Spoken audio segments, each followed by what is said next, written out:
උතුම් වූ ධර්මදේශනය ප්‍රඥා නාලිකාව තුළින් විකාශය කිරීමට ප්‍රචාරය කිරීමට ධර්මදානය සිදු කිරීම සඳහා පානදුර වලාන ශ්‍රී විජයමාවතේ අංක 25 දරණ ස්ථානයේ පදිංචි විමල් සිරිලාල් ලියනගේ මහතා සහ එන්.එම්. විනීතා කල්යාණි ලියනගේ මහත්මිය විසින් මෙම උතුම් වූ ධර්මදේශනාව සඳහා බැතිබර දායකත්වය දරා තිබෙනවා. උතුම් වූ ධර්මදානයන්ගෙන් ජනිත වන්නා වූ මහා පුණ්‍ය ශක්තියින්ගෙන් විමල් සිරිලාල් මහතාගේ දයාබර පියාණන් වන මීට වසර 34කට පෙර පරලෝ සැපත් වූ එස්.එල්. සිරිසේන මහතා සහ මීට වසර 21කට පෙර පරලෝ සැපත් වූ දයාබර මෑණියන් වන කේ සෝමාවතී මහත්මියත් එන්.එම්. විනීතා කල්යාණි ලියනගේ මහත්මියගේ දයාබර මෑණියන් වන මීට වසර 16කට පෙර පරලෝ සැපත් වූ ඩී.ඊ. අමරසිංහ මහත්මිය සහ දයාබර පියාණන් වන මීට 6 වසරකට පෙර පරලෝ සැපත් වූ එන්.එම්. සෞන්දරිස් මහතාටත් දායකත්වයේ දරූ අයගේ නිවසේ සහායට සිටි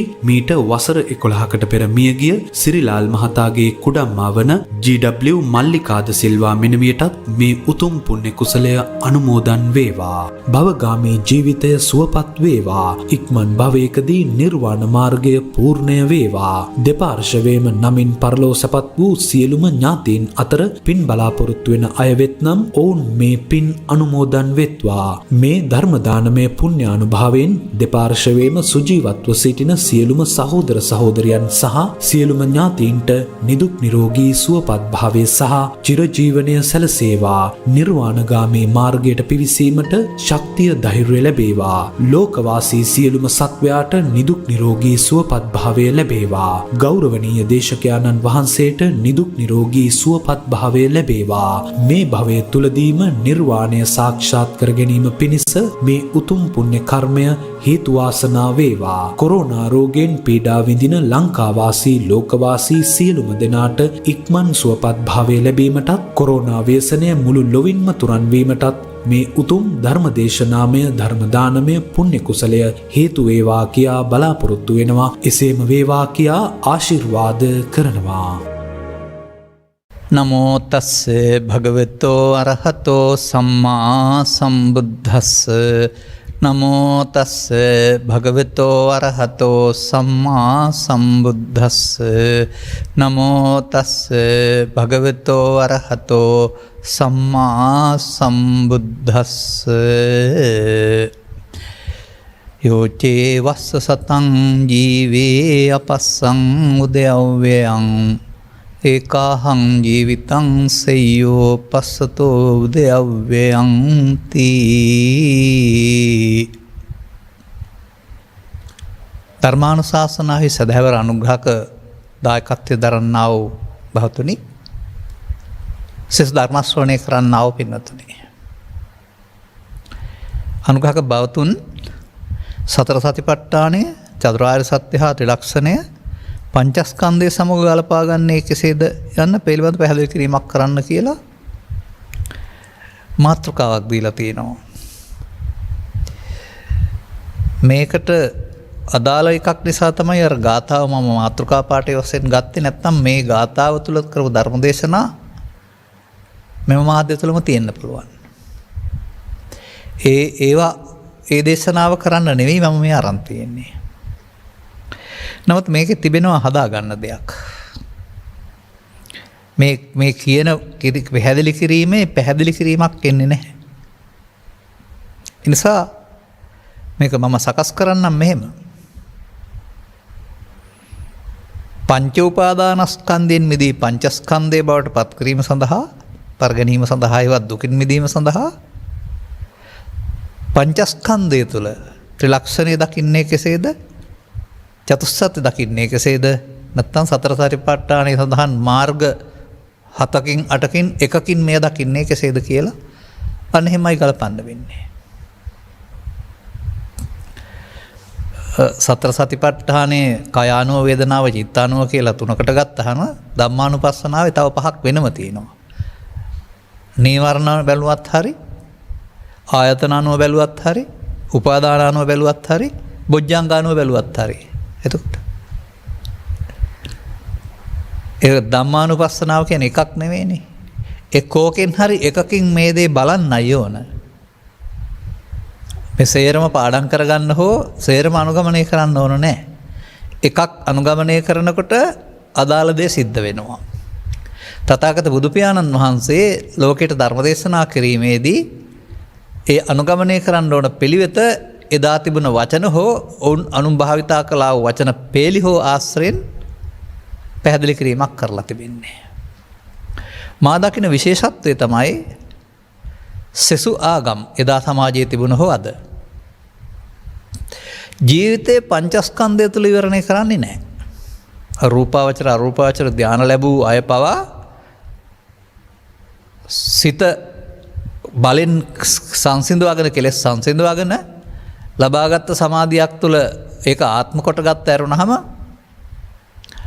පංචස්කන්ධයේ ආත්මය තුළ සසර සහ දුක පවතින බව තේරුම් කරන දහමක් ලෝකෙ නැහැ.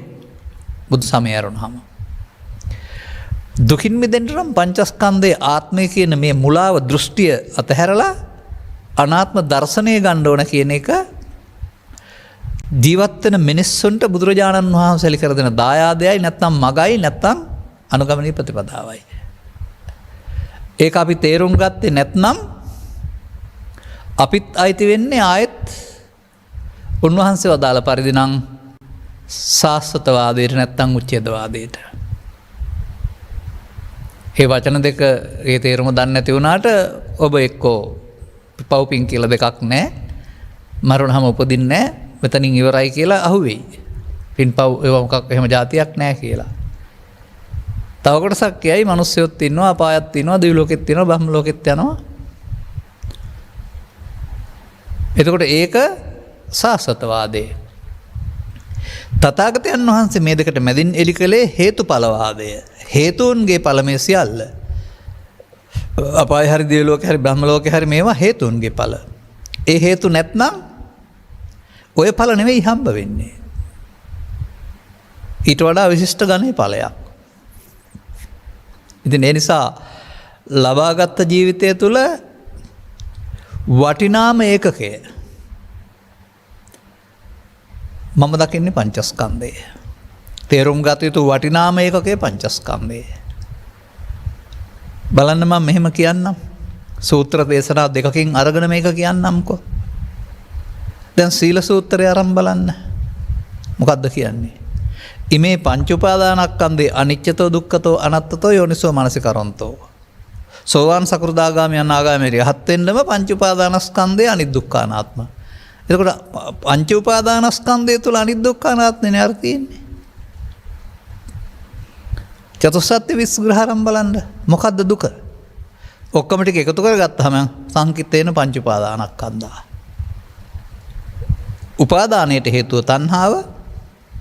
තණ්හාවෙන් මිදෙනකොට උපාදානයෙන් මිදෙනවා. එතකොට දුක හේතුව පෘථග්ජනයින්ට අයිති වැඩක්, ආර්ය පුද්ගලයන්ට වැඩක් නැතිව තැන සහ මාර්ගය. ඒත් සංකිට්ඨේන පංච උපාදානස්කන්ධා. ඉතින් පංච උපාදානස්කන්ධය තුල මේ උගන්වන ධර්ම මාර්ගයක් දැකලා තේරුම් අරගෙන අනුගමනීය ප්‍රතිපදාවකට ප්‍රවිෂ්ඨ වන්නේ කෙසේදයි කියලායි මේක නිවැරදි කරගන්න ඕන. අපි මේ කරපු ධර්ම දේශනාවල මේක මරණ සතිය තුල අපි පෙන්නනවා. ඒ වගේම කර්මක්ෂය කිරීමේ කර්මය තුල පෙන්නනවා. ඒ වගේම චතුස්සත්‍ය තුල පෙන්නනවා. ඒ වගේම ත්‍රිලක්ෂණ තුල පෙන්නනවා. සතර සතිපට්ඨානය තුල වෙන වෙනම ආරම්භ පෙන්නනවා. එක එක කෑලි අරගෙන. මේ සතර සතිපට්ඨානයේ දිග සූත්‍රයක් මේ ඔක්කොම කියවන්න ඕන, මේ ඔක්කොම වඩන්න ඕන කියලා. ඔය හුඟක් දේවල් කරන්න පංච උපාදානස්කන්ධය තුල ඉඩ නැහැනේ.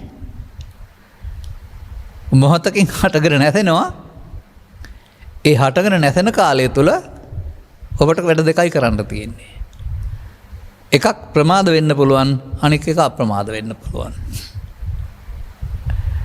අද බුදුරජාණන් වහන්සේ ලෝට පහළ වී අප්‍රමාද වෙන හැටි දේශනා කරතුරු පංච උපාදානස්කන්ධය තුළ ප්‍රමාද වෙන්න තමයි ඔක්කොම දැනගෙන හිටියේ. දැනටත් අපිට ආගමක් තිබුණට ඒ ආගමේ අපේ විශ්වාසයේ මරණින් එහා පැත්තේ නිවනක් වූ අනාගත බුදුන් දකින්න නම් එහෙනම් අපි ඉන්නෙත් මොකක් තුළද? පංචස්කන්ධේ ප්‍රමාදය තුළ. අපි සාස්වත වෙලා. නමුත් තථාගතරු එහි කළ ධර්මය කටපාඩමින් ග්‍රන්ථකරණයෙන් පරිවර්තනයෙන් සුරක්ෂිත කරලා. හැම තැනම පිටපත් ගණන් ඕන තරම් 18,000ක් සූත්‍ර. ඔබ කියන්න ඒවායේ මේ මාර්ගය නෑ කියලද? තිබෙනවා. එය පෙළ දහම. ඒක ලියලා කියලා පාඩම් කරන එක වෙන වැඩක්. ඒකට ලකුණු වෙනම හම්බ වෙයි. ඒ තමන්ගේ මග බවට පත් කරගත්තාම තමන් අනුගමනීය ප්‍රතිපදාවකට යන්න ඕන. ඔබට මේ අනුගමනීය ප්‍රතිපදාවට එන්න මේ කුමක්ද ලේසි? ඒ ලේසි එකකින් පටන් ගන්න. ආරම්භත නික්මත විනිත බුදු සාසනයනේ ආරම්භ කරන්න වෙනවා. අභ්‍යාස කරන්න පටන් ගන්න වෙනවා. එනිසා අපි සමහර අපට මේ ආරාධනා කරන පින්නතුන් පවා ඔවුන්ගේ පුණ්‍යානුමෝදනාව තුළ ලස්සනට මේ වචන ඉල්ලා තියෙනවා අනුගමනීය ප්‍රතිපදාවක් තුළ. අපි මේ අනුගමනය කරන්නේ කොහොමද කියන එක පිළිබඳව කරුණු පැහැදිලි කර ගැනීම තමයි මේ කල්යාණ මිත්‍ර සේවනයේ සද්ධර්ම ශ්‍රවණය කියලා කියන්නේ. ඒක කරගන්න යාමේදී මට මේ ඔක්කොම පැහැදිලි කරන්න වෙලාව ලැබෙන එකක් නැහැ. මම එකක් දෙකක් පැහැදිලි කරන්න. අපි දන්න දේ පිළිබඳව අප පිළිබඳව අපි දන්න දේට වඩා ගැඹුරු දෙයක් තථාගතයන් වහන්සේ පැහැදිලි කරව දාරනවා. ඒ ඇත්තනම් ඔබ පිළිගත යුත්තේ පොතේ තියෙන නිසා නෙමෙයි ඔබ ළඟ තියෙන නිසානේ. මොනවද අපි දන්නේ නැත්ත? අපි මව්කුසින් බිහි ජීවිත අවසානයේ මේ යනවා. අපට ස්ත්‍රී භාවයක් පුරුෂ භාවයක් මේ වගේම මව්පියන් තිබුණ නමක් තියෙනවා. අපට ඊට වඩා එහාට බැලුවට පේන්නේ නැහැ. ඕනනම් තව පේන්නේ මිනිස්සු හොඳ වැඩ කරනවා නරක වැඩ කරනවා. එහෙම දැකීමක් නෙවෙයි තථාගතයන් වහන්සේ අප විවරණය කරනු ලබන්නේ. මේ මගට ප්‍රවිෂ්ඨ වෙන්න අනුගමනීය ප්‍රතිපදාව සියුම් තැනක තියෙන්නේ. සියුම් තැන දක්වා අපි යන්න ඕන. ඔබට ඔබේ නිවස පිහිටි තැන හෝ නිවසට යන පාර Google Map එකේ බලන්න ඕන නම් ලංකාවම වල්ලා හරියන්නේ නැහැ. ලංකාව කුඩා කරන ගිහින් පළාතෙන් දිස්ත්‍රික්කයට දිස්ත්‍රික්කෙන් ගමට ඇවිදින් ගමෙන් ගෙදරට යන කල්ව zoom කරේ. එතකොට ඔබේ නිවසේ පාරක් පේනවා නිවසක් පේනවා වහලට උඩින්. අන්න ඒ වගේ මේ සියුම් තැනට ගේන්න ඕන. අපේ ජීවිතයේ සියුම් තැනට ගේන්න ඕන. සියුම් තැන තුළ තමයි වරද හා නිවැරද්ද දෙකම තියෙන්නේ. එතකොට සියුම් තැන තුළ වරද දැක්ක පුද්ගලයා වරද නිවැරදි කරගන්නට පාවිච්චි කරනවා. එහෙමයි ඒකයි මේක වෙන්න ඕන කාරණාව. මේකට ගලපන්න හදන්න එපා. ඕන එකක් තිබෙන්නේ මේක තුළ. ඔබ කී කතා විතරක් නෙමෙයි තව එහාට මම පෙන්නපු මරණ සතිය කර්මක්ෂය කිරීමේ කර්මය. ඇයි ඒක තුල තියෙන්නේ? ඒක තමයි හට ගැනීම සහ අවසානය. අවසන් කරන්න පුළුවන් තැන. ඒක එහෙම අවසන් නොකරන එක තමයි සසර හදනවා කියලා කියන්නේ. පංචස්කන්ධේ වත් දකින්න බැරුව පංච උපාදානස්කන්ධයට පත් කරගත්තාම පංච උපාදානස්කන්ධය තුල සත්වයාට පවෙන් පිනෙන් ධානයෙන් සසර හදන්න පුළුවන් හදාන යන්න පුළුවන්. සතෙක් බවට පත් වෙන්නේ පංච උපාදානස්කන්ධයේදී. දැන් සතා තමයි සසර ඇවිදින්නේ. බුදුන් වහන්සේට රහතුන්ට රත්ව කියන්නේ නැහැ. එහෙනම් සත්ත්ව සංඥාව අයින් වෙලානේ එතකොට. එහෙම එකක් ඒකේ තිබෙනවා. ඒ නිසා මේ අපට ලැබුණ දායාදය බුදු සමයේ නැමැති අපට ලැබිච්ච හොඳ දායාදයක් මේක. මේ රට පුදුම දහම් දීපයක් වෙනසක් බවට පත් කළේ ওই අනුගමනීය ප්‍රතිපදාව අනුගමනය කරපු අය රට පුරා විසිරී හිටපු නිසා විහාරස්ථාන තුල විතරක් හිටපු නිසා නෙවෙයි. එතකොට මේ දායාදය ග්‍රන්ථ වශයෙන් ආරක්ෂා කිරීම ඇරුණාම අනුගමනය කිරීම වශයෙන් නොසලකා හැරීමට ලක් වුණායි කියලා තමයි මම දකින්නේ.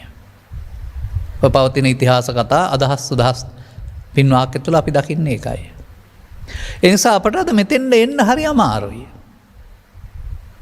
මේ අදාළ තැනට තේරුම් ගැනීමට එන්න බොහෝ දෙනාට අමාරුයි. එයයි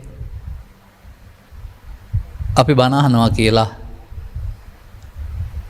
මහින්දාගමනය, දුමින්දාගමනය, ආලෝක දමනය, අංගුලිමාල දමනය, පටාචාරා කිසාගෝතමි එදා තිබිච්ච ජාති කතන්දර වශයෙන් අහා ඉන්න පුරුදු වුණා.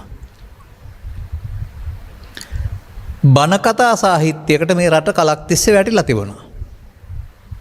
අපි ගැන බලන්නේ නැහැ, අරවා බලලා සතුටු වෙනවා.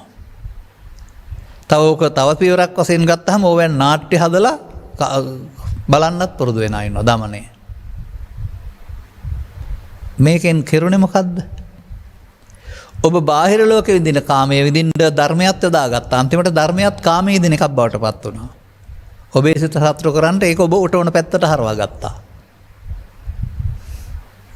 එතකොට විරාගික ධර්මයට මොකද වුනේ? ඒක තුළ තැනක් නැතුව ගියා. සද්ධර්ම අන්තර්දාන සූත්‍රයේ පාඩයක් ඔබට ඉදිරිපත් කළොත් මොකද ඔබ කියන්නේ? භික්ෂුව භික්ෂුණී උපාසක උපාසිකා සිව්වනක් පිරිස ඔබ දකින අර්ථයෙන් මේ ගැඹුරු අර්ථයෙන් බුදුන් දහන් සඟුන් ශික්ෂා කෙරෙහි අගෞරව නම් ඔවුනුන් වාද විවාද කරන්නේ නම් ඔවුන්ම මේ සසුන අතුරු දහන් කරනවා.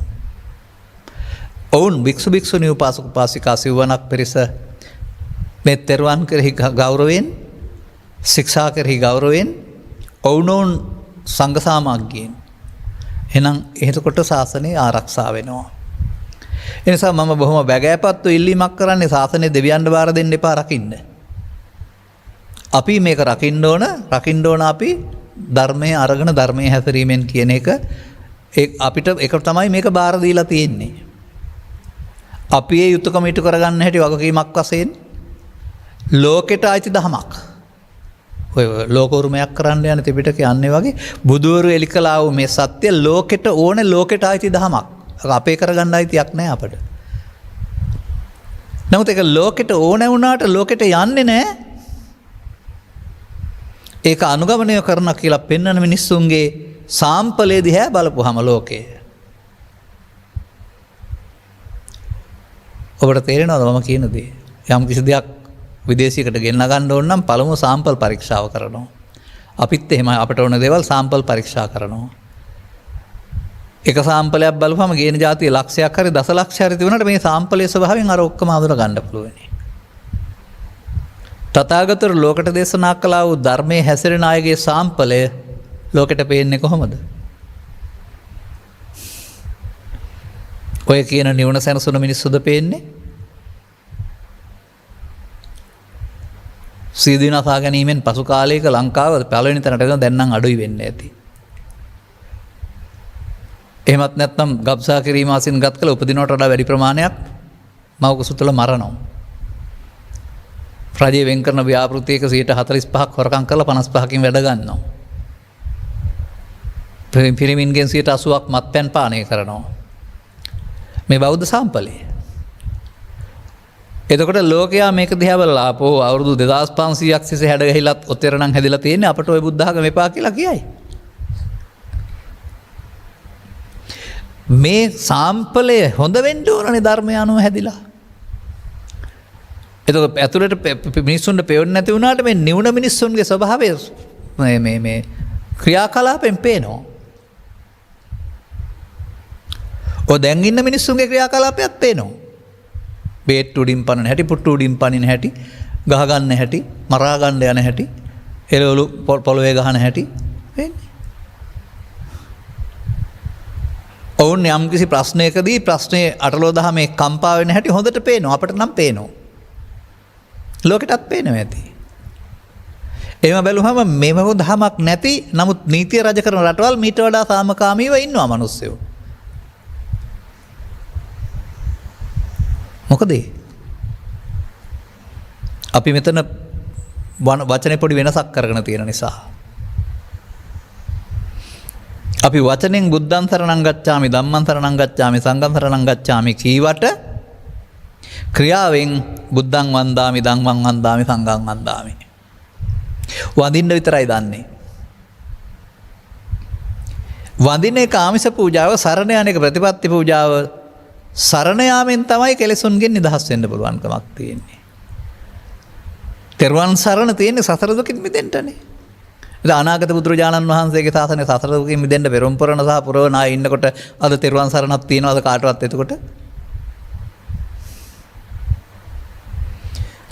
අන්න එහෙම අපිට මේක ගෝචර කරගන්න බැරි මට්ටමකට අපි මේක සම්මුතියට යටත් වෙලා. අර ප්‍රඥාවන්තයින්ගේ දහම නෝනින් දකින දහමට එන්න අපට සෑහෙන්න සටනක් කරන්න, කරුණු ඉදිරිපත් කරන්න, කාලය කැප කරන්න වෙලා තියෙනවා. අර වැටිලා ඉන්න ගොඩෙන් ගොඩ ගන්න, මඩෙන් ගොඩ ගන්න මිනිස්සු දැනුවත් කරන්න ඕන.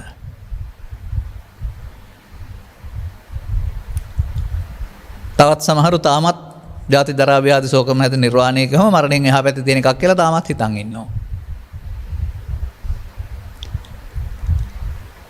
නමුත් තථාගතයන් වහන්සේ වදාරනවා පරිනිබ්බුතෝසෝ භගවා පරිනිබ්බානාය ධම්මං දේශේති.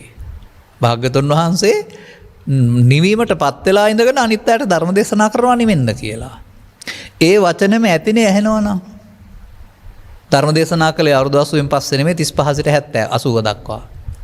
එහෙනම් 35 සිට 80 දක්වා උන්වහන්සේ ළඟ තිබුණා වූ සුවේට නිර්වාණය කියලා කියන්නේ මිනිස්සුන්ට අවශ්‍ය එකක් නෙවෙයි දෙක. එහෙනම් මිනිස්සු ළඟ තියෙන එකක් නේද? වහගෙන ඉන්න. ඒ නිවන චරිතයේ ස්වභාවය ඊට පස්සේ ලෝකෙට කොච්චර ආදර්ශමත්ද? හැතරුණ ආකාරය. මොනවද කලබල වුනේ? මොනවද නැහැ කියලා ඇඬුවේ? මොන ආගමද තහනම් කරන්න ගියේ මට විරුද්ධයි කියලා රජ්ජුරුවන්ට ගතු කියලා. අනිත් සමයන් 62ක් විතර ඔය වැරදි රජ්ජුරුවනේ මේක තහනම් කරන්න කියලා හැම ගිහින් ඉල්ලුවාද? ඒ චරිතය අපි තේරුම් ගන්න වෙනවා. ඒ නිසා මේක මේ ලෝකෙ වෙනස් කරන්න යන එකක් නෙවෙයි. මිනිසා වෙනස් කිරීමෙන් ලෝකෙ වෙනස් කරන එකක්. අන අපි වෙනස් වෙන්නේ කොහොමද කියලා හොයාගෙන යන්න මෙන්න මේ පාරේ යන්න වෙනවා. එතකොට තමයි ඔබට මේ වෙනස් කිරීම සඳහා විප්ලවය සඳහා අවශ්‍ය මේ පංචස්කන්ධය හොයාගන්න පුළුවන් වෙන්නේ. අන්න ඒක තුළ ඊට පස්සේ අපේ වැරද්ද සහ නිවැරද්ද තේරෙනවා. එහෙම නැත්නම් අපි ඒවා ලියනවා කියනවා පාඩම් කරනවා ලකුණු ගන්නවා ඇරුණාම ප්‍රායෝගික නැත. අර ගාථාවෙත් තියෙන්නේ ඒකනේ. අපි අවුරුදු 100ක් ජීවත් වෙනවා. නමුත් ස්කන්ධ පංචකයේ උදේවැය දකින්නේ නැහැ. ඒ ජීවිතේ වැඩක් නැහැ කියලානේ තියෙන්නේ. මොහොතක් එහෙම නැත්නම් දවසක් වෙන්න ඉතින් ඒහකම් කියලා කියන එකෙන් පෙන්නන දවසක් ජීවත් වෙනවා නම් දැනගෙන. අන්න ඒ ජීවිතය ශ්‍රේෂ්ඨයි කියලා තියෙනවානේ. එහෙමනම් පංචස්කන්ධයේ තේරුම් අරගෙන ඒක තුළ මේ කාරණා එකක් දෙකක් බලා ගන්න. ඔක්කොම නැතත් අපට තිබෙන්නේ මෞකසින් ජීවිතාවසානයේ මරණයක්. බුදුරජාණන් වහන්සේ වදාරන්නේ සිත හටගත්ත ගමන් නැසෙන මොහොතක් පාසා නැසෙන දෙයක්. ඒක ඇත්තද කියලා බලන්නකෝ. පොතේ තියෙන එක නෙමෙයි. මේ පැත්ත බලලා මේ පැත්ත බලනකොට මේ පැත්ත බලලා මේ පැත්ත බලනකොට රූපයක් බලලා ශබ්දයක් අහනකොට අර කමතක වෙලා. තථාගතයන් වහන්සේ වදාරනවා නිකන් වඳුරෙක් එක අත්තක් අල්ලගන්නේ අනික අත ඇරලා කියලා. ඒ වගේ සිතේ ස්වභාවය අරමුණෙන් අරමුණට පණින එක කියලා. ඒක ඔබට හරිද බලන්න. අනතුරුව බලන්න මේ අරමුණ උපදින්නේ කොහෙන්ද කියලා. එතකොට තථාගත දේශනා උදව් කරගන්න මිනිස්සුන්ට ඇස කන නාසය දිවකය කියලා පහක් තියෙනවා. පහට තියෙනවා ප්‍රසාද පිහිටීමක් අරමුණු ගන්න පුළුවන් හැකියාවක්. ඒකේ සිත පිහිටලා තියෙනවා. ඇහෙන් සිත, කනෙන් සිත, නාසයෙන් සිත, දිවෙන් සිත, කයෙන් සිත.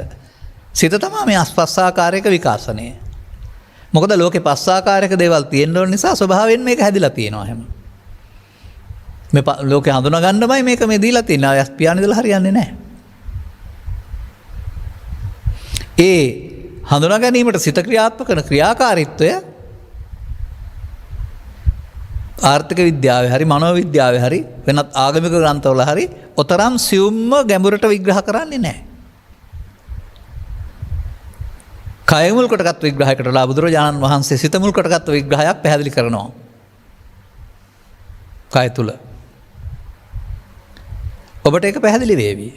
ඔබ මොනතරම් දක්ෂකම් පඬිතුකම් කළත් සිතයින් උන කයට කරන්න පුළුවන් දෙයක් නැහැ. පොළොවට පස් වෙනවා ඇරුණාම. මම එකට ලස්සන වචනයක් කරන සිතේ කයේ බලකාරයා සිත. මේ ඔක්කොම අපි මේ දේවල් කරන්නේ සිත පවතිනවා නම්. නැත්නම් එදාට නිරත්තංව කලින් කරා. ඒ සිත පිළිබඳව ගවේෂණය ඔබට ඔබේ යහපත පිණිස හේතු වෙනවා. එතකොට අපට මව්කුසෙන් බිහි ඉපදීම මැරීම වෙනුවට ඇස මුල් කොටගෙන කන මුල් කොටගෙන නාසය මුල් කොටගෙන දිවට කය මුල් කොටගෙන සහ සිත මුල් කොටගෙන හම්බ වෙන්නා වූ අරමුණු මුල් කොටගෙන හටගන්නා වූ සිතක ස්වභාවය විග්‍රහ වෙනවා. හිතක් හටගෙන නැතන කාලය තුළ ඒකේ කර්තව්‍ය කීපයක් හිටන කර්තව්‍ය ටිකක් විග්‍රහ කරනවා. ඒකට වරම් දීලා තියෙන හටගෙන අවශ්‍ය කර්තව්‍ය කරලා වහාම යන්න ඉන්න බෑ. ලහු පරිවත්තා. ඒක ඇත්තනම් පිළිගන්න ඕන. හිත වෙනස් වෙනවද නැද්ද කියලා. අනේ එතනදී අපි අර මෙතෙක් කරපු දේශනාවලින් ගන්නවා අපි මේ කරන්නේ පස් දොරින් අරමුණු අරගෙන ඒක එක්කලා ඇලෙන ගැටෙන එක සතුටු වෙන එක ප්‍රශ්න හදාගන්න එක ජීවිතය කියලා. පුද්ගලයා ජීවත් වෙනවා කියලා කතා කළාට හැම විටම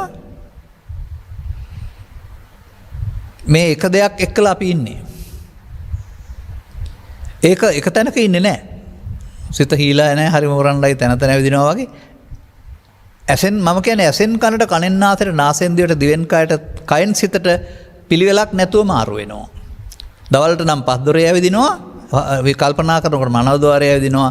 නිින්ද ගියාම පස් දොර වහලා මනෝද්වාරය විතරක් ඇවිදිනවා. ඇවිදින සිත කියලා කියන්න.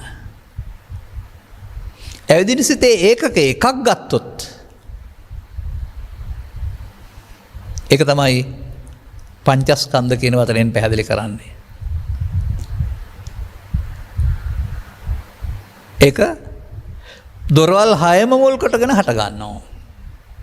දොරවල් 6ට හම්බෙන්නේ අරමුණු රූප, ශබ්ද, ගන්ධ, රස, පොට්ටබ්බ ධම්ම. ඒවා මුල් කොටගෙන තමයි මේ ක්‍රියාකාරීත්වය සිදු වෙන්නේ. ඇසෙන් රූපේ විඳිනවා, කනෙන් ශබ්දේ විඳිනවා, නාසයෙන් ගන්ධේ විඳිනවා. මේ විදිහට දොරවල් 6ටම අපිට වේදනා 6ක් පහළ වෙනවා අර අරමුණ විඳින්න. අපි විඳින්න ගත්තාම මේක සැප දුක් උපේක්ෂා වශයෙන් තුනකට බෙදා ගන්නවා කැමති පරිදි. අනතුරු ඇසෙන් නම් රූප සංඥා, කනෙන් නම් ශබ්ද සංඥා වශයෙන් ඒකට සංඥාවකුත් එකතු කරනවා හඳුනා ගැනීමේ. වේදනාවේ විවිධත්වය අනුව මේකට අපිට ඇලීමකුත් ගැටීමකුත් එකතු වෙනවා. චේතනාවකුත් සංඛාරය. මේ කර්තව්‍ය හතරම කරපු ආකාරය වාර්තා කරන්න බලන් ඉන්න එක්කෙනාට විශේෂයෙන් දැනගැනීමත් විඥානය කියනවා. දැන් ඇහැ තුල රූප වේදනා සංඥා සංකාර පහක්. ඒක නැතුණු කනට යමුනොත් කන තුල ශබ්ද රූපේ නිසා වේදනා සංඥා සංකාර පහක්. දැන් සිත ඇවිදිනව නේද? ඒතකොට ස්කන්ධ පහෙන් පහට. එනම් දැනගත්තත් නැතත් සමස්ත මිනිස් සමාජයේ තුළීම ස්කන්ධයන්ගේ ඉපදීම මැරීම නම් වූ ස්ත්‍රී භාවයට, පුරුෂ භාවයට, ගිහි භාවයට, පැවි භාවයට වෙන් කරන්න බැරි හැමෝටම පොදු ඒකකයක් තියෙනවා. දැන් මේක තුළ මෙන්න මේ ලක්ෂණ දෙකක් හොයාගත්ත හැකි අපට. බුදුරජාණන් වහන්සේ පහළ වුණු සමාජයේ මේක තුළ වුන් වෙනත් ලක්ෂණයක් හදා ගන්නවා. ඒ පංචස්කන්ධයට එන දේවල්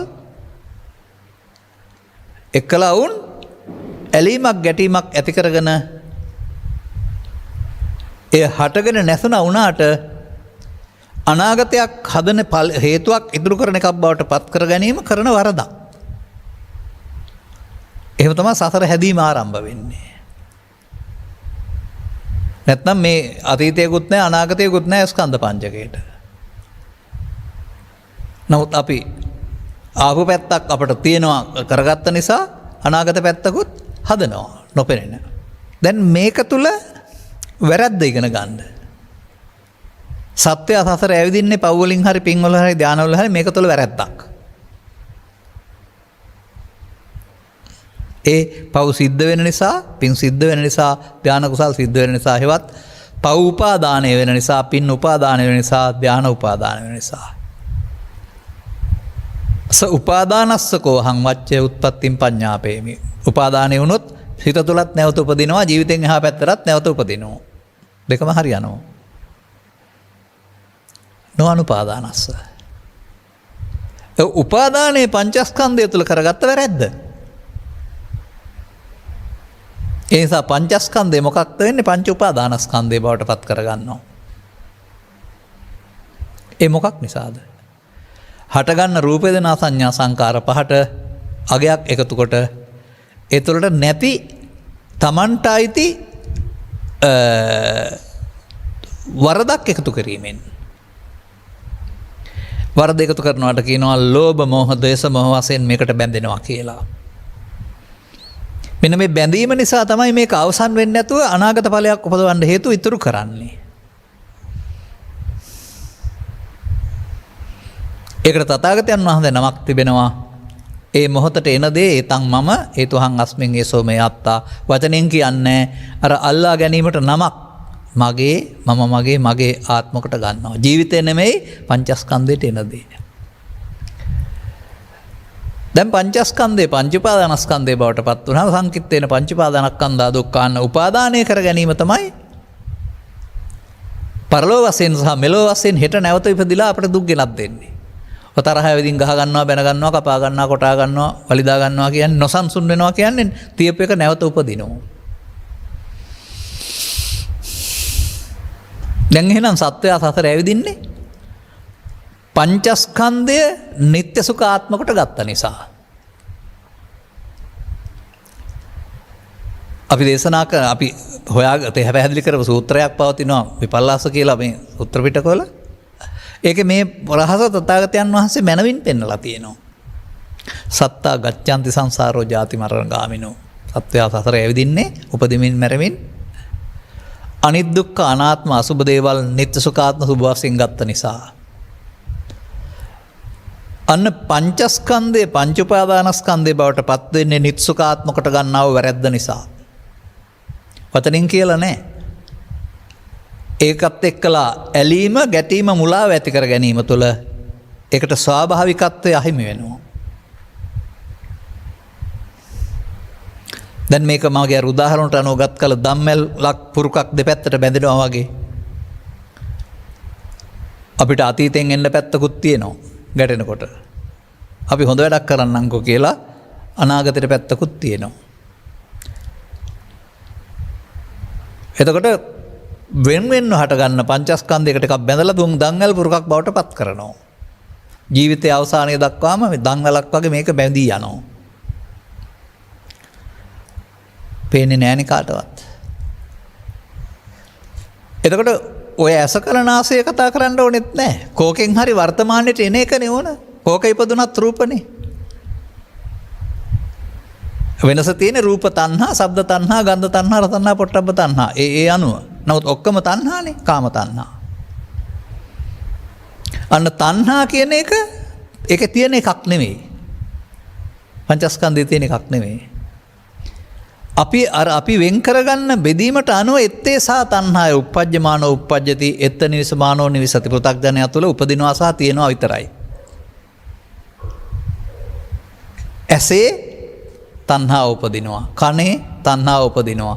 ඒ විදිහට දොරවල් හයේම එත්තේ සා එතන තණ්හා උපදිනවා නම් උපදිනවා. වාසය කරනවා නම් වාසය කරනවා. විතරක් නෙමෙයි වැඩෙනවා. පොර දාපුවම වැඩෙනවා වගේ මමත්වෙන් ගන්න නিত্য සුඛාත්ම වශයෙන් ගන්න ලෝභ මූලය, දේශ මූලය, මෝහ මූලය නම් වූ මූලයන් බලවත් කරනවා. දැන් පංචස්කන්ධය ඉපදෙනවා මැරෙනවා තමයි. නමුත් ඒක පංච උපාදානස්කන්ධයක් කියලා මැරෙන්නේ. දැන් අර අපස්සං උදයවයන් නෙවෙයි ඒකේ තියෙන්නේ. පසුත උදයවයන් නෙවෙයි ඒකේ තියෙන්නේ. අපස්සං උදයවයන්. මේක තුළ සිදුවෙනා වූ ප්‍රමාදිත්වය බණ තේරෙන තුරු කාටවත් තේරෙන්නේ නැහැ. මේක තුලයි සතර හැදෙන්නේ, මේක තුලයි දුක හදාගන්න කියන එක තේරෙන්නේ නැහැ. අන්න බුදුරජාණන් වහන්සේගේ විපල්ලාස සූත්‍රයේ සත්‍යය සසර ඇවිදින්නේ මේ පංචස්කන්ධ ධර්මතාවයට එන ධර්මතාවය පවහෝ පිනහෝ ධානය නিত্য සුඛ ආත්මකට ගන්නාගේ සා තමයි ඇවිදින්නේ කියලා තියෙනවා. කොතරම් කල් හරි යදාච සම්බුද්ධෝ ලෝකස්මින් යම් විටක බුදුවර ලෝකයට පහළ වෙලා තේ ඉමං ධම්මං දේශේති දුක්ඛෝප සමගාමිනං මේ ලෝකේ එළිය කරලා මේ පංච උපාදානස්කන්ධය දුකින් මිදෙන්න මෙන්න මේ ධහම දේශනා කරනවා.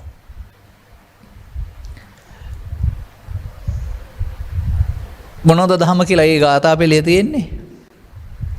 අනිච්චං අනිච්චතෝ දක්ඛු දුක්ඛමත් දක්ඛු දුක්ඛතෝ අනත්තානි අනත්තාති අසුභං අසුභතද්දසුං සම්මා දිට්ඨි සමාදානා සබ්බ දුක්ඛා උපජ්ජගු.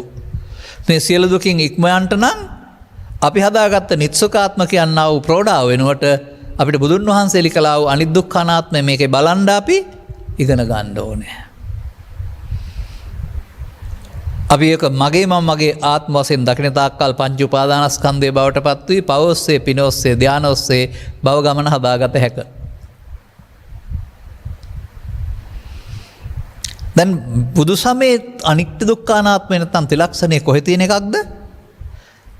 ඉමේ පංච උපාදානස්කන්ධේ උපාදානස්කන්ධය තුළ නුවණින් බලන්න එකක් යෝනිසෝ මනසිකරන්තෝ. ඔබ හැදුණු සමාජ වැඩේ ඔබ පාසල් ගිය සමාජයේ ඔබ විභාග ලියපු සමාජයේ මොකද අනිත්‍ය බැලුවේ කියලා කල්පනා කරගන්නකො. මම කියන්නේ නැහැ ඔය අනිත්‍ය බලන්න දිගෙන ගත්තේ කියලා. අන්න අපි දහමින් ඈතට ගියා. වචන විතරක් අරගෙන අර්ථ නිරූපණය අපට ඕන විදිහට කරගන්නවා. නෝනින් බැලිය යුතු අනිත්‍ය ඇසින් බැලිය යුතු අනිත්‍යයක් විදිහට. ලෝකෙ සිදුවෙන දේ ලෝකේ අනිත්‍ය බවක් තියෙනවානේ. ඒක බුදුරජාණන් වහන්සේ වදාළ අනිත්‍ය විදිහට. අන්න එහෙමයි මේක පැටළුනේ. ඒ මතේ තමයි තාමත් ඉන්නේ බනහන්න නැති අය. ඒකනේ අපිට මේ සටනක් කරන්න නැත්තම් සවන් දෙන්නව හදලා වුන්ට මේ කරුණ පැහැදිලි කරන්න වෙලා තියෙන්නේ.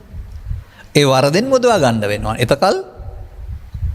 එතකල් ඉතින් ඔය කොරෝනා වසංගතය ආවත් සුනාමිය ආවත් තව වෙන කාරණා නිසා මරණයටපත් වෙන්න සිද්ධ වෙනවා. අඬ අඬ අකමැත්තෙන් යන්න වෙනවා. මොකද මේකේ කෙනෙක් හදාන ඉන්නවානේ. පුද්ගලයෙක් ඉන්නවා කියලා හදන් ඉන්නවා. ආත්මයක් තියෙනවා කියලා හදන් ඉන්නවා. නමුත් තථාගතයන් වහන්සේ සක්කාය දිට්ඨි විග්‍රහ කරන්නේ මේකයි මගේ කියලා නෙවෙයි. මේ රූප වේදනා සංඥා සංකාර පහට සක්කාය කියනවා. ඒකට එන දේ මම කොට ගත්තාම දිට්ඨි කියලා කියනවා. පංච උපාදානස්කන්ධයට නමක් සක්කාය දිට්ඨිය. ඒක අරමුණේනේ සක්කාය දිට්ඨිය තියෙන්නේ. අරමුණෙන් අරමුණට බැඳෙන්නේ. අරමුණෙන් අරමුණට කඩන්න ඕනනේ. එතකොට අරමුණෙන් අරමුණට බැඳෙන එක භව සංයෝජනේ භව ගමන. සංයෝජනේ සතරට බැඳෙනවා. අන්න එහෙමයි අපි සංයෝජනේ හදාගත්තේ. දැන් ඔබට මේ මග තේරුම් ගන්න පුළුවන් නම් මෙතන මේ ස්කන්ධ පංචකය තුල අරමුණ නැසෙන විට අනාගත ඵලයක් උපදින්න හේතු ඉතුරු කරලා නැසෙනවා. මම මේක සියවතාවක් විතර මේකේ කියලා ඇති මෙන්න මෙහෙමයි මේක වෙන්නේ කියලා. ඒ නිසා නැවතත් මම මේක කියන්න කැමති නෑ දැන්. ඇස තුල කන තුල නාසය තුල අරමුණ තුල මේ හේතු ඉතුරු වී අවසන් වෙන හැටි සූත්‍ර 100 ගණනක තියෙනවා. ඒ සූත්‍ර 100 ගණනක තියෙන එක පොතේ සිදුවෙන හැටි නෙමෙයි අපි ළඟ සිදුවෙන හැටි තේරුම් ගන්න. ඒ වැරද්ද සිදුවෙන්නේ පංචස්කන්ධයේ පංච උපාදානස්කන්ධ කර ගැනීම තුළ. එහෙම නැත්නම් ඒක තුළ නිත්‍ය සුඛ ආත්මකම් සංකල්පනාවට හිරවීම තුළ. නැත්නම් මගේ සහ මගේ සහ මගේ ආත්මකට ගැනීම තුළ. මේ වරද කරන්න නම් බුදුබණ ඕන නැහැ. ඕන කෙනෙකුට මේක තේරුම් ගත්තේ නැතත් පංචස්කන්ධයේ ආත්මය තුළ පව්පින් ධානය එකතු කරමින් භවගාමී වෙන්න පුළුවන්.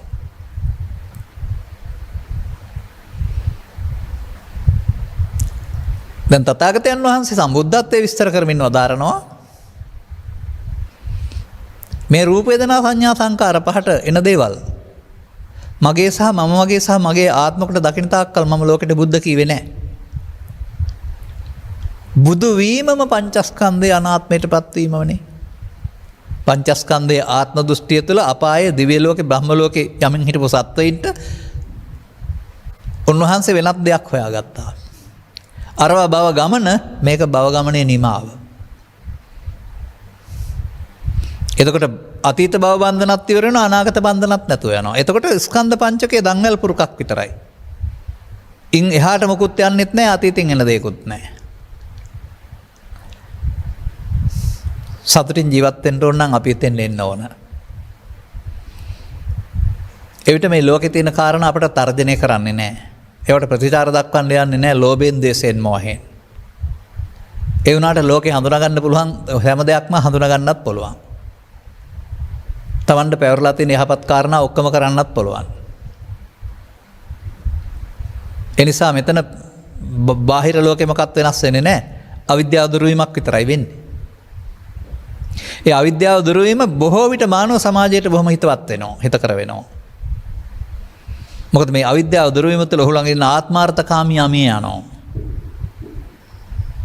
මේ සමාජයේ ලෝභය, ද්වේෂය, මෝහය, ඊර්ෂ්‍යාව, ක්‍රෝධය මුල් කොටගත් ආත්මාර්ථකාමී වැඩනේ මේ තියෙන්නේ. ඒවා කරන්න කෙනෙක් නැතුව යනකොට ඔහු සැබෑ මානව හිතවාදියෙක් වෙනවා. ඔහුගෙන් එතකොට පරිසරයට, සතා සතුන්ට, මව්පියන්ට, එහෙම නැත්නම් ආර්ථිකයට මොනම හානියක්වත් සිදු වෙන එකක් නැහැ. එහෙම එකක්ම සහයෝගය දක්වන එකක්. නැත්නම් බාධා නොකර ඉන්න එකක් වෙනවා. ඒ තමයි මිහි මත සිටිය යුතු මිනිසා. මිනිස් රූපේ, මිනිස් ශරීරය නෙමෙයි මනුස්සකම් රජාන මිනිසා. එහෙනම් මේ බුදු සමෙන් පෙන්න නීම කියන්නේ තනියෙන් කැලේට ගිහින් ලබා ගන්න ආත්මාර්ථකාමී එකක් කියලා හිතන්න එපා. දුස්සකම් ටික මරා ගැනීමෙන් මිනිස්කම මතුවීම. ඔබ තුළ රජයන්නා වූ දුෂ්ටකම් ටිකට තිත තැබීමෙන් මතුවෙන සැබෑ මානසික ස්වභාවය. සරියුත් මහරහතන් වහන්සේගේ ගුණ කදම්බය පිළිබඳ විකාශ දැනගෙන උන්වහන්සේ හරි මෙවසිලිවන්තයි කියලා බලන්න ඕනේ කියලා කොන්දට තදින් පාරක් දුන්නයි කියනවානේ. පෘථග්ජන කෙනෙකුට ගහවනම් ආපහු හැරලා දෙකක් ගහනවා. නැත්තම් කේන්තියෙන් පුපුරනවා. හැරිලා බැලුවා ආපහු වඩිනවා. නමුත් ටිකක් වෙලා යනකොට ඔහුට ඉන්න බැරි වුණා, දාන්න පටන් ගත්ත සමාව ගන්න සිද්ධ වුණා කියලා පෙන්නනවානේ. එතකොට පහර වදිනවා, ඒක රිදෙන්න ඇති. නමුත් එන්න තරහක් ඇතුලේ නැහැ. මමත් ඔය කල්පනා කළා කලාම් රජුරුවන්ගේ කතාවේ අත්පා කපනකොට කොහොමද මේක වෙන්නේ කියලා ළමා කාලේ. රිදෙන්නේ නැතුව ඉන්න පුළුවන්ද කියලා. නමුත් ඒකේ පෙන්වන්නේ මෛත්‍රියනේ. රිදෙන එක වෙනයි. අර පුද්ගලයාට විරුද්ධව තරහින් නැහැ කියලා අර පෙන්වන්නේ. මගේ මෛත්‍රියට අත්පා කපලා හානි කරන්න බෑ කියලා නේ අර කියන්නේ. රිදෙන්නේ නැහැ කියන එක නෙමෙයිනේ. අන්න එහෙමයි ඒවා තේරුම් ගන්න ඕනේ. ඔය ළමා කාලේ ඇතිවෙච්ච සංකල්පයක් මට. අපිට කොහොමද මේ අත්පා කපනු රිදෙන්නේ නැතුව කියලා හිතන්නේ. කලාම් රජුර කොහොමද මේ අර තාපසයාගේ එහෙම කපනකොට කියලා. නෑ කල්යනකොට ඔක්කොම විසඳෙනවා. බාහිර සාධක මත ලෝභයෙන්, ද්වේෂයෙන්, මෝහෙන් ප්‍රතික්‍රියා දක්වන්නා මේ යනවා. අපේ ඇතුළත. ඒ නිසා මේක ඔබ ඉතුරු වී ඔබේ මමත්වයේ මියාමක්. ඔබ ඉතුරු වෙනවා. ඒ විදිහ තමයි ඔබට මේ ලෝකේ සැනසෙල්ල ඉන්න පුළුවන්කමක් තියෙන්නේ. ඔබ කියලා අරන් තියෙන සතුරු ටිකක් නේ. අර අන්තරාමල සූත්‍රයේ පෙන්නන්නේ ලෝභය, ද්වේෂය, මෝහය ඇතුළේ ඉන්න හතර ටිකක් කියලා. ඒ හතර ටිකනේ මම කරන් ඉන්නේ. දැන් මේකෙදි අපි අතින් වෙච්ච වැරැද්දට තමයි සංස්කාරයන් නිස්සකාත්මකට ගැනීම කියලා කියන්නේ. අපි කරන වැරැද්ද. ඒක කියා කලේ නෑ, නමුත් වෙන්නේ ඒක. දැන් ඒක එහෙනම් සිහිය පාවිච්චි කරන්න ඕනේ. එහෙම නොගන්න. නිස්සකාත්මකට ගැනීමෙන් සතර උපදින්න හේතුවක් ඉතුරු වී අවසන් වී හෙවත් පංචස්කන්ධේ පංච උපාදානස්කන්ධයක් බවට පත් වී අනාගත ඵල උපදින්න හේතු ඉතුරු කරයි. අනිදුක්ඛානාත්මයේදී උපාදාන නොවීමේයි. එතකොට පංචස්කන්ධයක් බවට පත් වෙනවා. දැන් පංචස්කන්ධය තුළට එන දේ නේද බලන්න ඕනේ. සංඛාර, අපුඤ්ඤාවි සංඛාරය, පුඤ්ඤාවි සංඛාර, අනිජ්ජාවි සබ්බේ සංඛාරා අනිච්චාති අදා පඤ්ඤාය පස්සති. නැත්තම් ඔබේ ඇසේ කනෙන් නාසයෙන් දිවෙන් එන ලෝභය, ද්වේෂය, මෝහයේදී. කෙසවලා නිත්‍ය, ලොම්මලා නිත්‍ය, මල්ලා නිත්‍ය නෙමෙයි බලන්න ඕන. ලෝභයේ, ද්වේෂයේ, මෝහයේ, ඊර්ෂ්‍යාවේ, ක්‍රෝධයේ, වෛරයේ, ගුණමහුකමේ අනිත්‍ය බලන්න ඕන. අල්ලා නොගැනීමෙන් සිදුවන අනිත්‍යයට පත් වෙන්න ඕන. එතකොට මේ සතුරු මිය යනවා. එහෙනම් පංච උපාදානස්කන්ධේ නැමැති කසලකට සුද්ධ කිරීමෙන් පංචස්කන්ධේ නැමැති පිරිසිදු තැනක් හදා ගන්න පුළුවන්. අරකේ තියෙන කසල. ඒකේ දුර්ගන්ධය, කෙලස් දුර්ගන්ධය තියෙනවා. දැන් අර නික්ලේශී සුගන්ධය බුදුන් වහන්සේ ළඟ තිබුණේ ওই නිසා තමයි. දැන් තවත් එක වචනයක්වත් මතක් කරන්න ඕනනේ. දැන් මේ පංච උපාදානස්කන්ධයම තමයි ඊට පස්සේ අපි චතුස්සත්ත්වයට ගලපන්න ඕන. ඕක තුලම තමයි දුක සහ හේතුව. සංකිට්ඨේන පංච උපාදානස්කන්ධා දුක්ඛා සමුදය සත්‍ය තණ්හාව. උපාදානයට හේතුව තණ්හාව. මතක තියාගන්න. පංච උපාදානස්කන්ධේ උපාදාන වෙන්නේ තණ්හාව වලින් පස්සේනේ. ඒ නිසා දුකයි හේතුවයි අයිති වෙන්නේ පෘථග්ජනයින්ට. කොතරම් කතා කර හිටියත් ඔවුන්ට හම්බ වෙන්නේ ඒක තමයි. ඔහු පංචස්කන්ධය තුළ දුක හේතුව රැස් කරනවා, පංච උපාදානස්කන්ධය පරිහරණය කරනවා. පෘථග්ජන කියන ලේබල් එකේ යටතේ නම් ඉන්නේ ඒ ඔක්කොම උතන ඉන්නේ. දැන් මේක චතුස්සත්‍ය අවබෝධ වෙනකොට චතුස්සත්‍ය අවබෝධ වේවා කියලා කියා ඉන්න එපා. ස්කන්ධ පංචකය තුළම තමයි දුක හේතුව සහ නැති වුණ මාර්ගය. ඊළඟ එකේ තව සැරයක් ආයේ. දුක දැකලා හේතුව දැකලා නැතිව තැනදලා මාර්ගය හැදෙන්න ඕන පංච උපාදානස්කන්ධය තුළ. ඒකට කිලෝමීටර් ගාණක් දුර දෙන්නේ නැහැ. අවුරුදු ගාණක් දෙන්නේ නැහැ. නැවත නැවතත් බලන්න ඕන.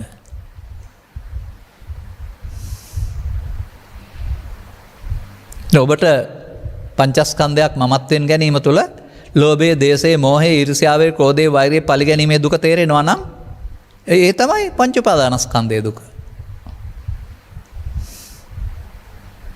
ඒව නිසා දැවෙනවා, තැවෙනවා, හදේ අමාරුව හැදෙනවා, මැරිලා වැටෙනවා, මහරා ගන්නවා, හිරේ යනවා, පොලිසිය යනවා. කවුද ඒව ඔබට කරලා දුන්නේ? ඔබට වුණාට කය කලාට ඔබට ඒව කරලා දුන්නේ ඔබ තුල හැංගුණාව මේ ලෝභය, දේශය, මෝහය නැමැති මායාවේ හමුදාව, මාර සේනාව. එනම් උපාදානය වූ නැති තැන, දුක නැති වූ තැන උපාදානයෙන් මිදෙන මාර්ගය. ඔය නිරෝධය මාර්ගය කියන එක. උපාදානය නම් දුක, උපාදානයට හේතු තණ්හා නම් උපාදානය නැති වූ තැන, තණ්හා නැති වූ තැන උපාදානය නැහැ. තණ්හා නැති කිරීමෙන් උපාදානය නැති කරන මාර්ගය. පංචස්කන්ධය තුල හැම ඊට එහාට තියනවා දෙකේ කතා කරන්න දෙයක්. ඉන් එහාට මොකුත් යන්නේ නැතුවම දැන් ඔය ඕක තේරුම් ගත්තේ නැතුව මව් කුසෙන් බිහි වෙලා ජීවිතාවසානයේ ඉන්නවා වගේ උදේ පන්සලට ගිහින් හවස් වෙනකල් සිල් රකින්න පුද්ගලයා කවුද එතකොට? උදේ ගිය කෙනාම හවස දක්වා ඉන්න හින්දා නේද? ඒ සම්මතේ නේද එතකොට? ඒක වැරදි එහෙම එපා නෙමෙයි. උදේ ගිය පුද්ගලයාම සමාදන් වුණා හවස දක්වා ඉන්න නිසා තමයි සිල් රැකෙන්නේ.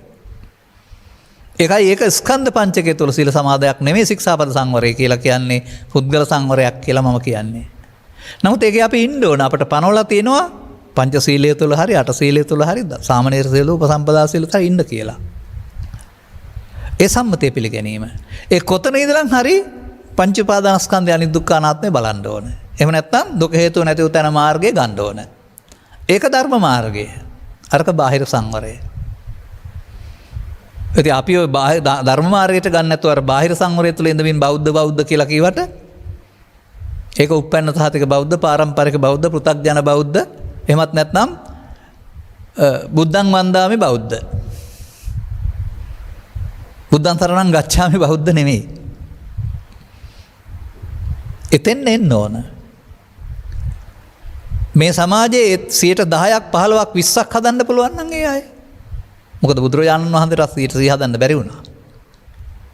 මොකද ඒක ප්‍රඥාවන්තයන් සඳහා තියෙන දෙයක් නේ. නමුත් උන්වහන්සේ එක්කෙනෙක් වශයෙන් ආසියාකරේ විශාල විප්ලවයක් කළා. අපිටත් ඒ බඳු නික්ලේශය වෙන්න පුළුවන් නම් ඒ විප්ලවය ක්‍රියාත්මක වෙයි ලෝකෙට. ඔය නික්ලේශී මිනිසුන්ගේ අවශ්‍යතාවය මේ ලෝකේ හැම රටටම බලපානවා. විශේෂයෙන් පාලකයන් අතර, ප්‍රධානීන් අතර තීරණ ගැනීමේදී ඡන්දයෙන්, ද්වේෂයෙන්, බයෙන්, මෝහෙන් අගතියට ගොස් ගන්න තීරණ නිසා මොන තරම් යුද්ධ ඇවිලෙනවද? මොනතරම් ඔවුන් විරසක වෙනවද? මොනතරම් ඔවුන්ගේ තානාපති කාර්යාල වසා දමනවා එළවනවද? මොකක් නිසාද? අගතිගාමී නිසා. ඔවුන්ට අගතියෙන්තරව ක්‍රියා කරන්න අපට දෙන්න පුළුවන් නම් මේක. එහෙනම් කණ්ඩ බොණ්ඩ නැතුව දුක් විඳින මිනිස්සුන්ටත් හරි හම්බ කරන ලෝකේ දේවල් බෙදෙයි හම්බ වෙයි. ඒ බෙදා හදාන කෑම පුරුදු වෙනවනේ. Tamanට වගේ ජීවිතයක් කියලා. දැන් සාගතයෙන් ඇඳුම් නැතුව කෑම නැතුව වේලෙන රටවල් තියෙනවා ලෝකේ. නමුත් ඊට වඩා හුඟක් පරිභෝජනය කරන අයත් ඉන්නවනේ. අර වගේ 10 ගුණයක්. එහෙම නැත්නම් හත්තුන්න මේවා කන්න දෙන අයත් ඉන්නවනේ. එනිසා අර ලෝකෙට සාමයේ මధుර පණිවිඩය මේ රන් පොළවෙන් බිහි වේවා කියලා මට මතකයි ඔය තරුණ කාලේ ඔය ගීත ඇහෙනකොට පාඩම් හිටිනවානේ. ඔය මතක් වෙනවා දැන් ගීත ගයන්න නෙමෙයි උදාහරණ වශයෙන් පෙන්නන්න. අපිට බැරිද මේ මధుර පණිවිඩයේ අනුගමනීය ප්‍රතිපදාවෙන් නිවන මිනිසුන් බවට පත් වෙලා ලෝකෙට ඉදිරිපත් කරන්න සාම්පලේ. ඒ අනුපාතය අපිට වැඩි කරන්න බැරිද? ඒ නිසා දුක නැති වූ තැන පස්සේ නෙවෙයි උපාදානය නැති වූ තැන. මාර්ගය උපාදාන නොකර අවසන් කරන එක. උපාදානය කරනවා නම් සම්මා නෙමෙයි මිත්‍යා, මිත්‍යා දිට්ඨි, මිත්‍යා සංකප්ප, මිත්‍යා වාචා. ආර්ය මාර්ගයේදී උපාදානය කරගන්න නැතුව අවසන් කරන එකට තමයි සම්මා කියලා කියන්නේ.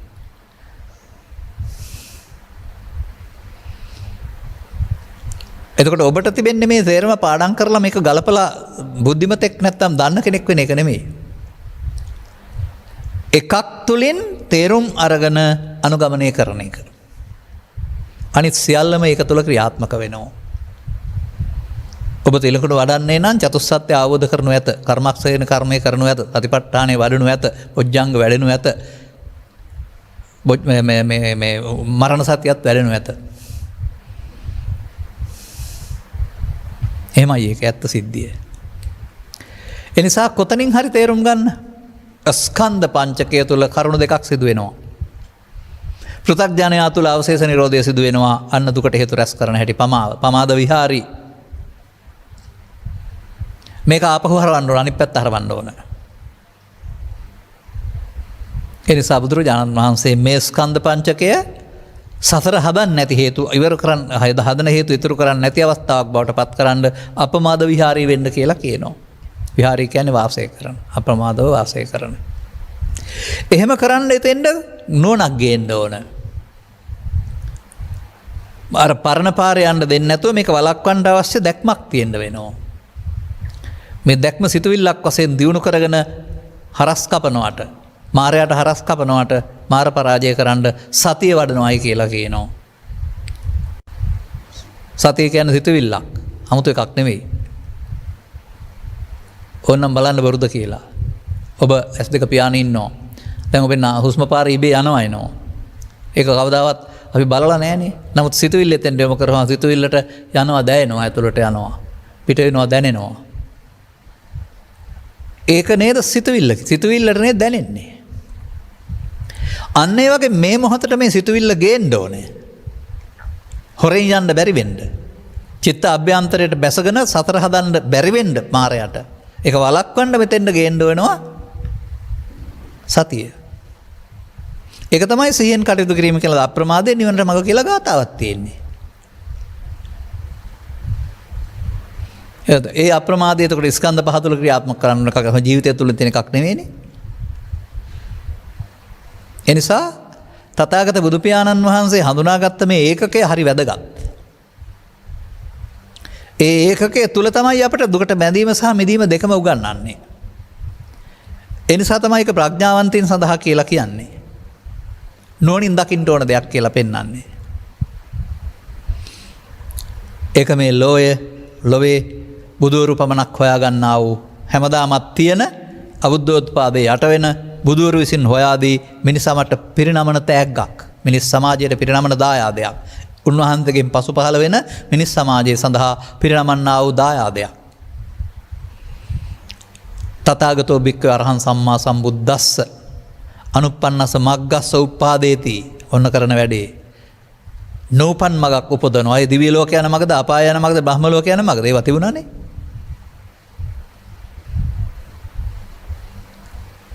නොමියන මග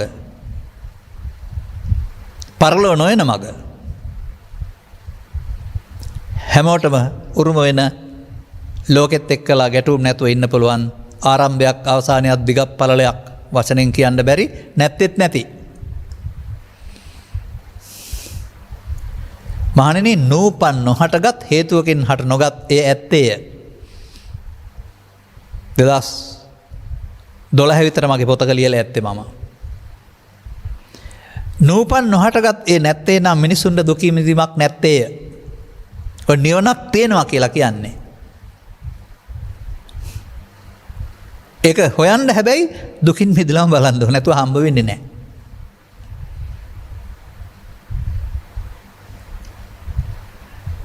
එහෙනම් අපි කොයි පාරෙන් මොන පාරෙන් ආවත් බෞද්ධයින් වශයෙන් ගත් කල විවිධ ආගමික අංශෝස්සේ ඇවිදින් කොහෙන් හරි බුදුරජාණන් වහන්සේට ධර්මයට අංගයට ගෞරවයක් ඇතුවනේ අපි මේ ඉන්නේ. එහෙනම් අපි විසින් අනුගමනය කළ ක්‍රියාමාර්ගයේ කොහෙන් මතු උනත් කාගෙන් මතු උනත් ඔබ ළඟ නම් මේ සිද්ධිය සිද්ධ වෙන්නේ ඔබට මේක ඇත්ත නම් ඔබ අනුගමනය කරනකොට ඔබව සංසිඳෙනවා දැනෙයි. ඔබ ළඟ සිටියා වූ ඔබට වින කරන යක්ෂයා ඔබෙන් බැහැර යනවා දැනෙයි. පුද්ගලයෙක් නොවනට. එවිට ඔබේ කටහඬ ලස්සන වෙනවා ඇති, මුහුණ ලස්සන වෙනවා ඇති, අකාලේ මහලු වීම නතර වෙනවා ඇති, ලෝකෙට හතුරුකම් කරන එක නතර වෙනවා ඇති. ඒ වගේම සරල ජීවිතයකට පත් වෙනවා ඇති ලැබෙන දෙයකින් ඔය වෙනස්කම් ගොඩක් සිදු වෙනවා ඇති.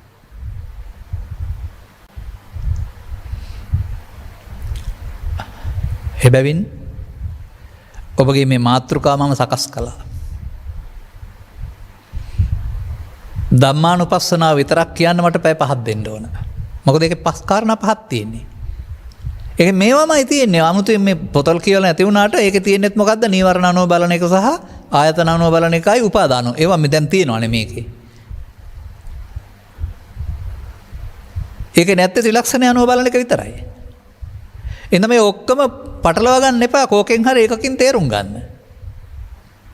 මෙහෙම හිතන්නකෝ කුරුරට වැසියන්ට සතිපට්ඨානෙ දේශනා කළා. ඊට ඉස්සෙල්ලා සතිපට්ඨාන සූත්‍රයක් තිබුණේ නැහැ. එහෙනම් මිනිස්සුන්ට නිවන් මාර්ග තිබුණ නැද්ද අනිත් ඒවායේ? සතිපට්ඨාන සූත්‍රය මොනේද? ඒ අනත්ත ලක්ෂණ සූත්‍රනේ පස්වගතවසන් සහ මේ ඒගොල්ලෝ මේ ධර්මය හොයාගත්තේ. ඒ නිසා අමාරු සූත්‍රයකට ඔළුව තියන්න නැතුව ලේසි සූත්‍රයක් අරගෙන තේරුම් ගන්න. හැම එකක්ම සූත්‍රය කියන්නේ මේක රහසක් ක්‍රමයක්. ඒකේ පවතිනවා මේ දුකින් මිදෙන ක්‍රමය. දුක පෙන්නලා හේතුව පෙන්නලා මිදෙන ක්‍රමය. තවත් සූත්‍ර අපි පාවිච්චි කරන්නේ නැතිව තියෙනවා සමාජයට. මොකටද? මේ කාම ලෝකේ සමාජයට අදාළ නැහැ. එදා හිටපු අෂ්ටක අත්කිලමතාන යෝගීන්ට දේශනා කරපුවා අපට අදාළ නැහැ.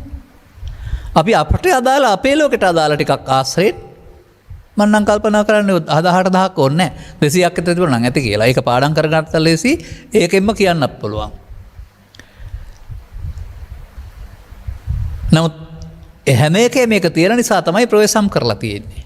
නමුත් මේ කටපාඩමින් ගෙනීමේදී භාෂා පරිවර්තනයේදී මේවා යම් යම් ප්‍රමාද දෝෂ තියෙන්න පුළුවනි. මේ සියල්ල निराකරණය කරගන්න පුළුවන් ඔබ තුළ උපදින්නා වූ පංචස්කන්ධය නිරෝධ කරගත්තොත් සහ උපාදානය වෙන හැටි සහ උපාදාන මිදීම තේරුණොත් ඒක තමයි බණ පොතේ තියෙන්නේ. ඔබ ළඟ සිදුවෙන දේ. ඒක වරද්දාගෙන මේක වරද්දා ගන්න එපා. මේක නිවැරදි කරගත්තාම මේක නිවැරදි කරගන්න පුළුවනි. මං හිතනවා ඔබට ඔබේ ඉල්ලීම මම කරුණු දෙකක් ඔස්සේ ඉටු කරයි කියලා. එබැවින් ඔබ දැක ගන්න ධර්මයේ තුල දැනගෙන උපාදානයෙන් මිදේ නම් වූ ක්‍රියාවලියට ප්‍රවිෂ්ඨ වෙන්න ඔබ එතකොට ධර්ම මාර්ගය යන කෙනෙක්. ධර්මයේ මාර්ගය ගියාපම ධර්මයේ හම්බ වෙනවා. ධර්මයේ හම්බ වෙනවා කියලා කියන නිවන් අවබෝධ වෙනවට. ධම්මසරණං ගච්ඡාමි කියන එකේ තේරුම නිවන සරණ කරගෙන ජීවත් වෙනවායි කියන එකයි. ඔබ හැම දිනාට ඒකේ කර ගැනීමට අවශ්‍ය අවබෝධය ලබා ගන්නට මේ කරුණ පැහැදිලි කිරීමේ හේතු ආසනාව වේවායි කියන ප්‍රාර්ථනාව කරමින් ධර්මානුශාසනාව මෙසේ අවසන් කරනු ලබනවා. මෙම උතුම් ධර්ම දේශනාව ප්‍රඥානාලිකාව තුළින් ප්‍රචාරය කිරීම සඳහා බැතිවර දායකත්වය දරා ඇත්තේ පානදුර වලාන ශ්‍රී විජේ මාවතේ අංක 25 දරන ස්ථානයේ පදිංචි විමල් සිරිලාල් ලියනගේ මහතා සහ එන්.එම්. විනීතා කල්යාණි ලියනගේ මහත්මිය විසිනි. විමල් සිරිලාල් මහතාගේ දයාවර පියාණන් වන මීට වසර 34කට පරලොව සැපත් වූ එස්.එල්. සිරිසේන මහතා සහ මීට වසර 21කට පෙර පරලෝසපත් වූ දායබර මෑණියන් වන කේ සෝමාවතී මහත්මියත් එන මිනිතා කල්යාණී ලියනගේ මහත්මියගේ දායබර මෑණියන් වන මීට වසර 16කට පෙර පරලෝසපත් වූ ඩී අමරසිංහ මහත්මිය සහ දායබර පියාණන් වන මීට වසර 6 වසරකට පෙර පරලෝසපත් වූ එන්.එම්. සෞන්දරිස් මහතාටත් මේ උතුම් පුණ්‍ය කුසලයේ අනුමෝදන් වේවා. භවගාමී ජීවිතය සපවත් වේවා. ඉක්මන් භවයකදී නිර්වාණ මාර්ගයේ පූර්ණ වේවා. හැබැයි හැමෝම පින් කැමැත්තෙන ඉන්නවා කියලා හිතන්න එපා. පින් කැමැත්තෙනක උපත ලබා ඇත්නම් දෙපාර්ශ්වයේම නමින් පරලෝසපත් සියලු ඥාතීන් අතර පින් කැමැති බලාපොරොත්තු වෙන කෙනෙක් වෙත්නම් ඔවුන් මේ පින් අනුමෝදන් වෙත්වා.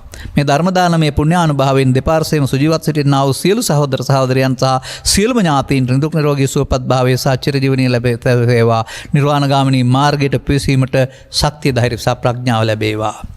ලෝකවාසී සියලු සත්වයාට නිදුක් නිරෝගී සුවපත් භාවය ලැබේවා. ගෞරවනීය දේශකයන් වහන්සේටත් නිදුක් නිරෝගී සුවපත් භාවය ලැබේවා. මේ භවය තුලදීම සකල දුක්ඛයන්ගේ නිමාව දැක ගන්නට අවස්ථාව සැලසේවා. කොරෝනා රෝගයෙන් පීඩා විඳින ලංකාවාසී ලෝකවාසී සියලුම දෙනා ඉක්මන් සුවපත් භාවය ලැබීමටත් කොරෝනා වැසෙන මුල්වලින් තුරන් වීමටත් මේ උතුම් ධර්ම දානමය ධර්ම දේශනාමය ධර්ම දානමය පුණ්‍ය කුසලයේ නැත්නම් අපි හැමගේ ප්‍රාර්ථනය සහ උත්සාහය හේතු වේවා. ඔබ හැම දෙනාගේ පුණ්‍යානුමෝදනා සඵල වේවා. ජීවත් වෙන හැම දෙනාට ආශිර්වාදයක් ලැබේවා. ධම්ම ඇස පෑදේවා. මේ ස්කන්ධ පංචකයේ අනාත්මය තුළ ඔබට නිවන් මඟ හෙළි වේවා කියලා ප්‍රාර්ථනා කරගන්න. සබ්බීතියෝ වජ්ජන්තු සබ්බ රෝගෝ විනස්සතු මාතේ බවත් අන්තරායෝ සුඛී දීඝායුකෝ භව. හැම දිනාටම තෙරුවන් සරණයි. මෝහක්ඛයෝ නිබ්බානං